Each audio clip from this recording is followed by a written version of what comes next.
Ji Juechen tidak mundur. Dia memegang pedang penghakiman dan mengikuti Feng Ling menuju sisa para murid gerbang surga. Sejak kapan Ji Juechen dan Jing Ziyan takut pada apapun? Mereka menyukai masalah. Daya saing Ji Juechen muncul ke permukaan saat ia terpancing. Memulai serangan sesuai dengan kepribadiannya. Jing Ziyan tidak mengikutinya. Dia sangat gelisah oleh Huo Yuhao sebelumnya, dan belum pulih.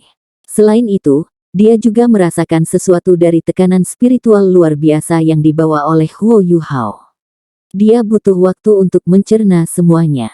Feng Ling dengan cepat bergegas kembali ke wilayahnya sendiri. Semua orang dari gerbang surga secara alami mendengar konfrontasinya dengan Sekte Tang. Seluruh sekte, termasuk dua pria paruh baya, segera berkumpul. Ji Juechen mengangkat pedangnya dan berjalan. Bei Bei ingin mengikutinya, tetapi dia dihentikan oleh Jing Ziyan. Biarkan dia mengisi perutnya. Kalau tidak, dia akan curahkan semuanya pada kita. Petik 2. Bei Bei segera duduk. Dia menghela nafas sedikit, dan matanya dipenuhi dengan empati untuk orang-orang dari gerbang surga.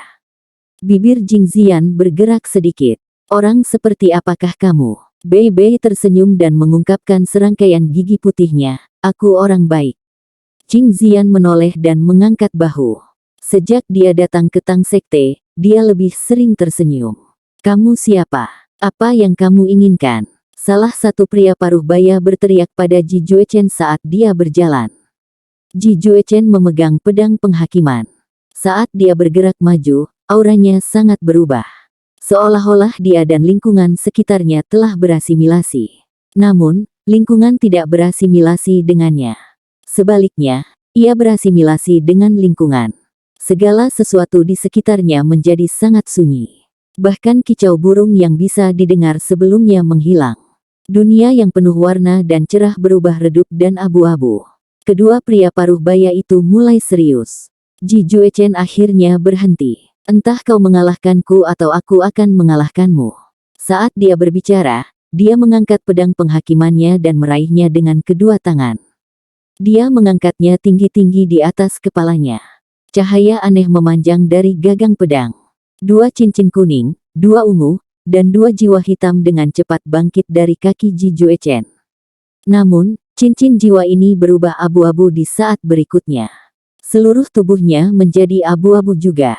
Domain pedang soliter. Lapisan abu-abu mulai mengembang dengan kecepatan yang menakutkan. Lingkungannya diwarnai abu-abu di sekelilingnya. Huo Yuhao akhirnya membuka matanya. Dia terkesan. Domain saudara Ji semakin dan semakin lengkap. Mereka dari Heavenly Armor Sekte secara alami melihat konfrontasi yang sedang terjadi. Han Zanhu berdiri dan menyaksikan apa yang terjadi. Ketika dia melihat Ji Juechen berjalan menuju murid-murid gerbang surga dan melepaskan 6 cincin jiwa, ekspresinya berubah. Meskipun Ji Juechen terlihat lebih tua dari 20, dia pasti tidak lebih dari 30. Baginya menjadi kaisar jiwa pada usia itu berarti dia adalah yang terbaik di antara semua orang pada usia yang sama. Ketika Ji Juechen mengangkat pedang penghakiman dan cincin jiwanya berubah abu-abu, ekspresi Han Zanhu juga berubah serius. Dia pasti memiliki kemampuan hebat mengingat hal-hal aneh yang kulihat ini. Pemuda ini luar biasa. Murid gerbang surga tidak akan membiarkan Ji Juechen menggertak mereka juga. Mereka dengan cepat menyebar. Dua pria paruh baya juga melepaskan cincin jiwa mereka. Sama seperti Ji Juechen, mereka adalah kaisar jiwa 6 cincin. Namun, warna cincin jiwa mereka sedikit berbeda. Salah satu dari mereka memiliki 3 cincin jiwa kuning dan 3 ungu, sementara yang lain memiliki 3 cincin jiwa kuning, 2 ungu dan 1 hitam. Jelas, ini bukan kali pertama mereka bekerja sama. Kaisar jiwa dengan 3 cincin jiwa kuning dan 3 ungu mundur dengan cepat. Pada saat yang sama, dia mengangkat meriam jiwa ke bahunya. Jiwa berdering di tubuhnya menyala, dan undulasi kekuatan jiwanya meningkat secara signifikan. Dia adalah seorang insinyur jiwa ortodoks. Pria paruh baya lainnya berdiri di tempat tanpa bergerak. Saat suara dentang terdengar, baju sirah tebal muncul di tubuhnya. Armor hitam pekat itu membawa sedikit cahaya perak. Jelas, itu dibuat menggunakan beberapa bentuk logam khusus. Baju besi ini, termasuk helm, menutupi tubuhnya dari kepala hingga kaki. Bukan hanya itu, tapi insinyur jiwa yang dekat ini bahkan memiliki perisai di tangannya. Sekte Gerbang Surga adalah sekte rekayasa jiwa. Selain dua pria paruh baya ini, sisanya juga melepaskan alat jiwa mereka. Feng Ling juga mengenakan baju sirah dan membawa perisai. Terlebih lagi, armornya tampak lebih kuat daripada pria paruh baya itu. Namun, ia hanya memiliki 4 cincin jiwa. Dengan membawa perisainya, dia melindungi dirinya seperti kura-kura di cangkangnya. Sepertinya dia takut tidak ada yang tahu dia takut mati. Ledakan. Bola cahaya putih yang intens dilepaskan dari meriam jiwa pria paruh baya itu. Seorang penyerang selalu memiliki keuntungan. Ji Juechen muncul di depan mereka, dan cincin jiwanya adalah kombinasi terbaik yang mungkin dimiliki jiwa kaisar. Dua pria paruh baya dari gerbang surga ini bertindak sangat hati-hati. Mereka telah melepaskan serangan meriam untuk menguji kemampuan Ji Juechen. Murid-murid gerbang surga yang lain tersebar di sekitar mereka. Meskipun mereka mengambil alat jiwa mereka tidak menyerang. Ji Juechen sendirian. Dia memiliki banyak rekan senegaranya yang sedang beristirahat. Ketika para murid gerbang surga melihat 6 cincinnya, mereka tercengang. Sebagian besar orang yang berinteraksi dengan mereka hanya memiliki 4 cincin. Bahkan ada yang hanya punya 3 cincin. Hanya memiliki alat jiwa yang mereka lakukan sudah dianggap cukup baik. Ji Juechen berdiri di tempat dan memotong pedang penghakimannya ke depan. Tindakannya sederhana dan langsung. Pedang penghakiman berubah menjadi hitam dan secara akurat mengenai shell meriam jiwa. Pria paruh baya yang menembakkan meriam tertegun. Tidak hanya Ji Juechen tidak menghindari peluru meriam, dia bahkan memukulnya secara langsung. Apa yang sedang terjadi? Ini adalah alat jiwa kelas 5. Kekuatan ledakannya luar biasa. Namun, dia tertegun pada saat berikutnya. Pedang hitam pekat dan cangkang meriam putih yang saling kontras satu sama lain. Namun, meriam itu tampak agak macet saat melakukan kontak. Tampaknya sudah hampir pecah, tetapi ditelan oleh hitam yang datang dari pedang di detik berikutnya. Tidak ada energinya yang dilepaskan. Ji Juechen sangat percaya diri. Saat dia melangkah maju dengan kaki kirinya, dia terus menebas dengan pedangnya. Hitam sebelumnya berubah menjadi kecerahan yang menyilaukan. Pada saat itu, seluruh orangnya tampaknya telah berubah menjadi matahari perak. Kecerahan intens membutakan murid-murid gerbang surga untuk sementara waktu. Cahaya perak memendek di tengah rangan mereka. Insinyur jiwa jarak dekat yang memegang perisai sudah bergeser dari posisinya, mundur 3 meter. Ji Juechen berdiri di tempat dia diam-diam. Pedang penghakimannya telah kehilangan sinarnya sekarang. Dentang renyah bergema dari insinyur jiwa yang mundur. Setelah ini, sebuah pemandangan yang menakjubkan muncul. Garis cahaya perak dilepaskan dari perisainya. Itu berkembang seperti pola pada cangkang kura-kura. Bunyi berderak mengikuti saat perisai itu berubah menjadi tumpukan puing di tanah. Bukan hanya ini, tetapi cahaya perak yang mengembang bahkan muncul di armornya. Itu dimulai dari helmnya sampai ke tubuhnya. Seluruh baju zirahnya retak dan jatuh. Namun, yang aneh adalah dia tidak terluka sama sekali. Ada hampir 40 orang di sepetak tanah kosong ini. Namun, seluruh tambalan berubah menjadi sunyi senyap saat ini. Bahkan suara kicau burung tidak dapat didengar di domain ini. Kelabu tampaknya menyebar tanpa henti. Semua orang dari gerbang surga ditelan. Tatapan Ji Juechen sedingin biasanya.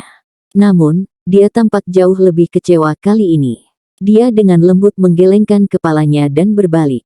Dia menempatkan Judgment Sword di bahunya dan berjalan kembali menuju Tangsek. Domain abu-abu mengikutinya kembali. Dia sudah sangat tampan, tetapi dalam pertarungan singkat ini, keramahannya telah mengejutkan semua orang. Dia adalah seorang fanatik pedang, dan hanya hidup untuk pertempuran dan pedang. Dia bukan algojo. Selain itu, kontrol instan itu adalah sesuatu yang dia kejar. Di matanya, murid-murid gerbang surga tidak cukup fit baginya untuk benar-benar melepaskan pedangnya. Han Zanhu heran. Hanya ada satu pemikiran di benaknya, jika saya yang berdiri di depannya, apa yang akan saya lakukan terhadap pedangnya? Metode pertempuran Ji Juechen adalah salah satu dari jenis. Dia bukan seorang master jiwa, atau seorang insinyur jiwa. Namun, dia sangat kuat, terutama dalam kontrol. Jika dia bisa merobek perisai dan armor lawannya, dia pasti bisa merobek tubuh lawannya juga. Namun, dia tidak membahayakan pria itu. Dia hanya mengancamnya dengan pedangnya, dan menyebabkan semua orang dari gerbang surga membeku di tempat. Feng Ling menggigil dan sesuatu yang basah bisa dirasakan di selangkangannya. Siapa yang baru saja saya sakiti? Pria paruh baya yang melepaskan serangan jarak jauh mengambil 2 langkah ke depan dan muncul di samping rekannya. Dia bertanya dengan lembut, "Senior, apakah kamu baik-baik saja?" Dia hanya melihat wajah pucat seniornya. Tubuhnya gemetar, dan dia memutar kepalanya untuk melihat rekan senegaranya. Dia berbisik, "Ayo pergi." Dia dengan cepat melepas bagian yang tersisa dari helmnya dan menunjuk ke arah murid-murid gerbang surga. Pada titik ini, semua orang dari gerbang surga pindah secara disiplin. Mereka sangat cepat, seolah-olah mereka sedang bergegas. Yang tercepat melarikan diri adalah Feng Ling. Lemaknya tampaknya dipenuhi dengan kekuatan baru sekarang. Ji Juechen sudah kembali ke sisi Huo Yuhao. Dia berbalik untuk melihat Huo Yuhao seolah dia menanyakan sesuatu padanya. Huo Yuhao tersenyum dan menjawab, menghilangkan kegelapan, kecerahan instan. Anda sangat mengesankan. Kamu telah bergabung dengan pedangmu. Petik 2. Senyum terungkap di wajah dingin Ji Juechen.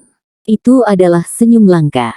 Jika kamu bisa bergerak sama sekali, aku tidak akan bisa mengalahkanmu. Huo Yuhao terkekeh, itu sulit dikatakan. Saya hanya lebih kuat dari Anda dalam hal kekuatan spiritual saya. Namun, niat pedang yang terbentuk dari kombinasi kekuatan spiritual dan jiwa Anda menjadi semakin kuat saat Anda perlahan-lahan tumbuh. Jika ini terus berlanjut, Anda akan lebih kuat dari saya, setidaknya dalam aspek itu. Petik 2. Mata Ji Juechen menjadi cerah.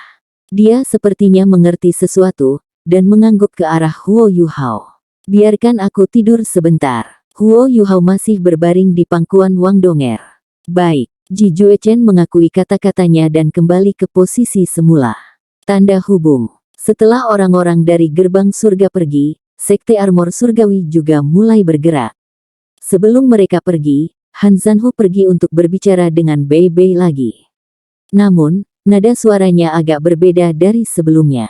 Dia tidak berani meremehkan Sekte Tang lagi. Orang-orang dari Sekte Tang juga tidak tinggal lebih lama. Setelah Huo Yuhao bangun dari tidurnya, mereka memulai perjalanan lagi, menuju kota Radiant. Pada saat yang sama, Wang Donger berpakaian seperti seorang pria lagi untuk tindakan pencegahan keamanan. Saat Huo Yuhao berada di kursi roda, mereka bergerak lebih lambat dari sebelumnya. Sudah matahari terbenam pada saat mereka tiba di kota Radiant. Di antara mereka semua, Huo Yuhao, He Kaitu, Wang Donger, Nana, Ji Juechen, dan Jing Ziyan sudah pernah ke Radiant City sebelumnya. Mereka tidak terbiasa dengan tempat ini. Namun, sisa 7 monster Shrek semuanya tercengang. Radiant City adalah kota terbesar di benua. Ketika mereka melihat gedung-gedung tinggi, mereka bahkan lebih terkejut. Ekspresi mereka juga menjadi lebih serius. Mereka semua berasal dari 3 kerajaan di benua itu. Sebagai ancaman terbesar di benua itu, Kekaisaran Sun Moon yang berkembang memberi tekanan besar pada kekaisaran lain. Bahkan Huo Yuhao tidak tahu seberapa kuat Kekaisaran Sun Moon. Mereka belum melihat insinyur jiwa yang benar-benar hebat dari kekaisaran. Menurut informasi yang mereka berikan, mereka harus menyelesaikan registrasi ketika mereka mencapai kota Radiant. Meskipun pendaftaran sebelumnya telah selesai, mereka masih harus melalui putaran pendaftaran ini untuk memverifikasi kedatangan mereka. Kekaisaran kemudian akan mengatur tempat tinggal sementara mereka, serta memberi mereka jadwal turnamen. Ketika mereka berkompetisi dalam edisi terakhir turnamen, Seven Monsters Shrek semuanya sangat tersentuh ketika mereka tiba di kota. Dibandingkan dengan jalan-jalan yang padat di Star Luo City, Radiant City tampak jauh lebih teratur. Meskipun kerumunan di jalanan telah meningkat, itu tidak terasa penuh sesak. Ini adalah keuntungan dari kota besar. Tentara dengan baju besi-besi berpatroli di jalan-jalan sesekali. Setiap regu terdiri dari 12 tentara, semuanya sangat disiplin. Meskipun Huo Yuhao telah tinggal di kota Radiant untuk beberapa waktu, dia tidak terlalu mengenal gedung-gedung di sini. Dia telah sangat diinvestasikan dalam alat jiwa setiap hari, dan tidak punya waktu untuk berjalan-jalan. Namun, ada orang lain yang akrab dengan daerah itu. Nana tumbuh di kota ini, dan cukup akrab dengan hal-hal di sekitar sini. Dia dengan mudah dapat memimpin semua orang ke area pendaftaran. Tanda hubung. Itu adalah hotel 8 lantai yang besar. Itu di pusat kota, dan disebut Hotel Mingyue. Itu sepenuhnya putih keperakan, dan bisa dilihat dari jarak yang cukup jauh. Setiap cerita cukup tinggi. Meskipun hanya ada 8 lantai, itu masih dianggap sebagai bangunan yang sangat tinggi di Radiant City. Lobi hotel memberikan nuansa metalik. Dekorasi internalnya identik dengan dekorasi eksternal, benar-benar putih keperakan. Berbagai dekorasi ramping menyerupai alat jiwa yang indah dan memberi seseorang keinginan untuk menyentuh mereka. Perasaan pertama yang diberikan hotel kepada mereka adalah sederhana, namun megah. Pada saat ini, ada banyak orang berkumpul di lobi. Ketika Huo Yuhao dan yang lainnya masuk, mereka langsung disambut oleh seorang wanita muda dengan gaun perak panjang. Salam pembuka. Apakah kalian semua di sini untuk turnamen Master Jiwa Kontinental Elit Muda? Wanita muda itu tinggi dan ramping, dan juga sangat cantik. Gaun perak panjangnya pas di badannya, dan merentang sampai ke betisnya, terlihat cukup elegan. Dia tersenyum tipis di wajahnya dan tampak sangat ramah. Iya. Su Sanshi berjalan di depan, dan dia buru-buru mengakui kata-katanya. Wanita muda itu tersenyum kepadanya dan berkata, "Aku perlu kalian semua menunggu karena banyak tim juga baru saja tiba. Ikuti aku." Ketika dia berbicara, dia membawa semua orang ke lobi. Sebelum mereka pindah, dia tanpa sadar melirik Huo Yuhao. Ini aneh. Mereka ada di sini untuk turnamen. Mengapa mereka membawa seseorang di kursi roda? Huo Yuhao tampak sangat tenang. Dia tidak terpengaruh oleh pandangan wanita muda itu. Setelah semua yang telah dia lalui, dia lebih dewasa daripada kebanyakan orang dewasa. Namun, dia dengan mudah menarik perhatian saat dia duduk di kursi roda. Ketika mereka melanjutkan ke bar di lobi, banyak orang tampak terkejut ketika mereka melihatnya. Anggota lain dari Sekte Tang secara tidak sadar mengepung Huo Yuhao, berusaha menghalangi dia dari pusat perhatian. Bar berada di sisi timur hotel dan luasnya 1000 meter persegi. Bar itu dipenuhi sofa putih yang terbuat dari kulit asli. Mereka dituntun ke satu sofa, dan wanita muda itu pergi setelah menyapa mereka. Segera, seorang pelayan berpakaian putih pendek berjalan menghampiri dan menyajikan beberapa makanan ringan dan minuman. Layanan ini luar biasa. Setelah pelayan pergi, Su Sanshi berkata kepada Bei kecil, "Tidakkah kamu menemukan ini pembuka mata?" Bentak Bei, "Panggil aku yang tertua.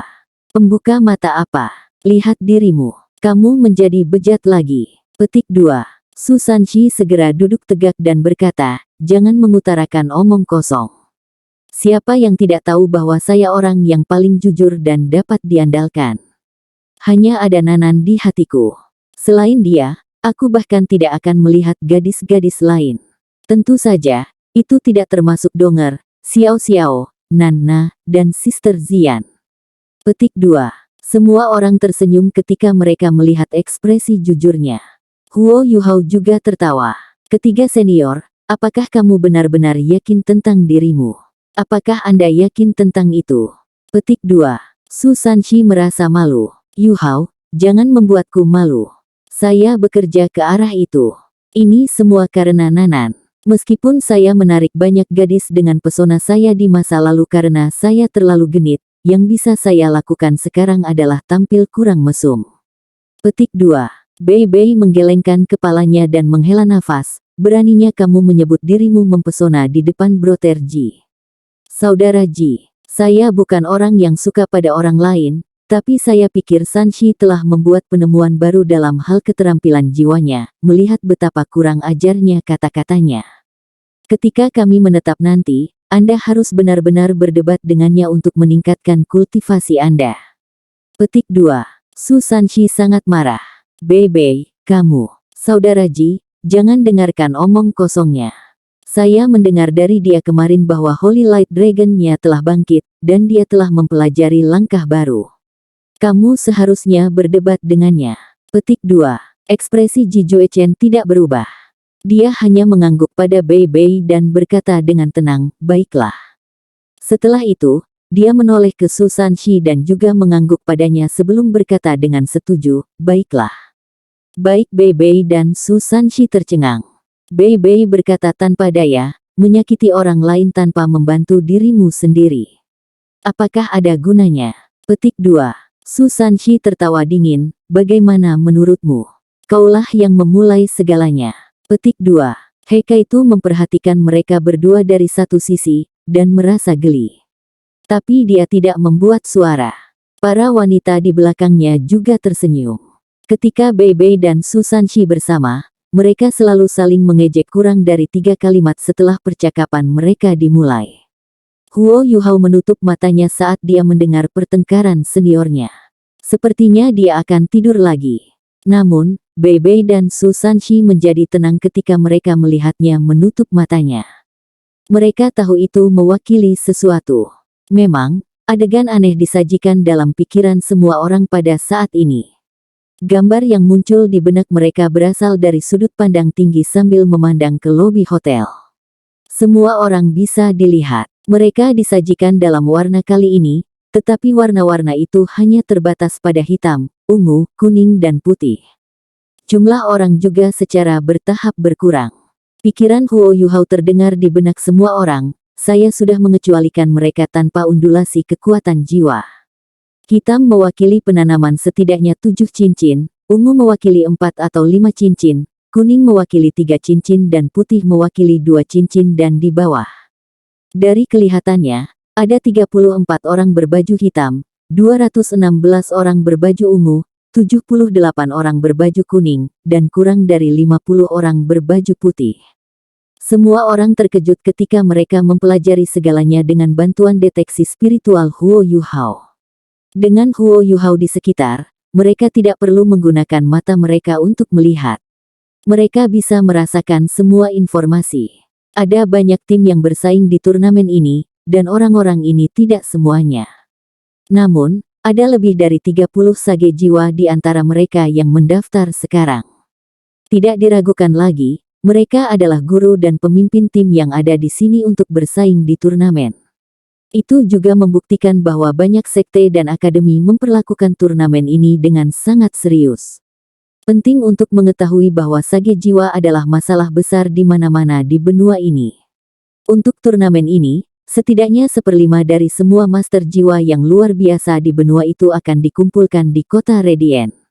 Setelah mengamati secara singkat semua orang di lobi, deteksi spiritual Huo Yuhao mulai mengubah perspektif. Itu dipindahkan ke atas, dan dengan cepat melihat melalui struktur utama hotel. Hotel Mingyue dibuat menggunakan campuran baja dan beton bertulang. Beberapa area yang lebih penting dibangun menggunakan baja berkekuatan ekstra tinggi. Ada kamar-kamar dengan berbagai ukuran. Semakin tinggi mereka pergi, semakin besar kamar itu. Huo Yuhao memperkirakan ada hampir 2000 kamar di hotel ini, yang mencakup lebih dari 15 hektar. Ada hampir 200 kamar di setiap lantai, dan lebih dari 10 koridor. Itu hanya sebuah hotel besar yang dapat menampung jumlah orang yang menghadiri turnamen berskala besar. Semua anggota tim yang bersaing tinggal di hotel ini. Meskipun tampak sedikit penuh sesak, hotel ini dapat menampung semua orang selama 2 orang berbagi satu kamar. Jika itu adalah kerajaan lain, setidaknya 3 hingga 5 hotel akan dibutuhkan. Fakta ini saja menunjukkan betapa besar dan kuatnya kekaisaran bulan matahari. Setelah 10 menit, Huo Yuhao membuka kembali matanya. Dalam 10 menit ini, dia telah menggunakan deteksi spiritualnya untuk menunjukkan kepada rekan setimnya jajaran master jiwa yang mendaftar di lobi, struktur hotel, dan kondisi kamar. Deteksi spiritualnya berhasil mencapai radius 500 meter, dengan dia sebagai pusatnya. Oh! Wajah yang familiar. Huo Yuhao tampak sedikit terpana. Semua orang memandang saat mereka dibimbing oleh deteksi spiritual Huo Yuhao. Ada kelompok yang mendekati mereka, dan mereka semua mengenali pemimpin mereka. Dia adalah putri bintang Luo Empire, Yang Mulia Su Jiujiu, yang telah memberi mereka banyak masalah di turnamen terakhir. Mereka tidak mengenali yang lain di belakangnya. Lagi pula, mereka yang telah berkompetisi di turnamen terakhir lebih dari 20 sekarang, dan harus diganti untuk turnamen ini. Kunjungan pribadi Su Jiujiu cukup mengejutkan. Namun, sekelompok pemuda yang mengikutinya juga jelas merupakan lawan teratas. Mereka dipilih oleh Star Luo National Academy, dan dengan demikian mereka secara alami adalah yang terbaik dari yang terbaik. Star Luo National Academy telah menjadi salah satu dari 4 akademi teratas di turnamen terakhir. Su Jiujiu tercengang sekarang. Dia hanya melihat satu orang, Huo Yuhao. Ya, dia hanya berjalan karena dia melihatnya. Dia tidak berharap dia dalam keadaan seperti itu. Huo Yuhao. Su Jiujiu berjalan di depan semua orang. Mereka semua berdiri untuk menyambutnya, kecuali Huo Yuhao. Huo Yuhao tersenyum saat menghadapi Su Jiujiu. Dia berkata, "Yang Mulia, sudah lama sekali." Su Jiujiu terkejut, "Saya ingin tahu ketika saya melihat kursi roda. Saya bertanya-tanya tim mana yang membawa orang cacat. Setelah itu, saya sadar itu adalah Anda. Apa yang terjadi denganmu?" Su Jiujiu sangat menghormati Huo Yuhao. Di turnamen terakhir, Huo Yuhao telah memimpin Akademi Shrek sampai akhir meskipun budidayanya lemah. Dalam duel terakhir, ia telah mengalahkan pasangan terkuat dari Sun Moon Imperial Soul Engineering Academy, saudara kandung Hong Chen, dan memenangkan kejuaraan. Pada saat itu, Kaisar Kekaisaran Bintang Luo sangat memuji Huo Yuhao. Setelah turnamen berakhir, dia bahkan mengirim seseorang untuk menyelidiki latar belakang Huo Yuhao. Dia bahkan tahu bahwa Huo Yuhao memasuki Sun Moon Imperial Soul Engineering Academy sebagai siswa pertukaran. Keluarga Kekaisaran Star Luo Empire juga memantau Huo Yuhao dengan cermat, karena ia berkembang dengan cepat. Ketika mereka menyadari Huo Yuhao telah memasuki paviliun Dewa Laut, mereka menaruh perhatian lebih padanya daripada sebelumnya. Kaisar Kekaisaran Luo Bintang, Su Jiayin, pernah memberitahu Su Jiujiu bahwa Huo Yuhao adalah masa depan Akademi Shrek. Namun, dia duduk di kursi roda sekarang. Apakah dia benar-benar talenta satu-satunya yang memiliki jiwa bela diri kembar, jiwa bela diri tertinggi, kemampuan bertarung hebat, dan potensi yang nyaris tak terbatas? Investigasi Su Jiujiu mengungkapkan bahwa Huo Yuhao berasal dari Star Luo Empire. Meskipun latar belakangnya tidak jelas, itu adalah fakta bahwa dia berasal dari Kekaisaran Bintang Luo. Sementara Shrek Academy sangat besar, itu hanya sebuah akademi. Bahkan jika Huo Yuhao mengambil peran yang sangat penting di akademi di masa depan, dia tidak akan berada di akademi selamanya, dan harus keluar sesekali. Itu akan menjadi peluang Kekaisaran Bintang Luo. Su Jiayin secara pribadi menginstruksikan padanya bahwa Huo Yuhao harus ditarik ke Kekaisaran begitu dia memberanikan diri keluar dari akademi. Jika dia bisa melayani Kekaisaran, dia akan menjadi pilar Kekaisaran di masa depan. Masing-masing dari mereka tahu bahwa Huo Yuhao bisa menjadi Douluo Transcendent di masa depan dengan potensinya. Selain itu, dia bahkan bisa mencapai tingkat Douluo Ultimate. Apa yang diwakili oleh Douluo tertinggi? Keberadaan yang strategis. Akademi Shrek hanya menjadi sebuah eksistensi yang tidak berani diperintah oleh kerajaan karena Penatua Mu.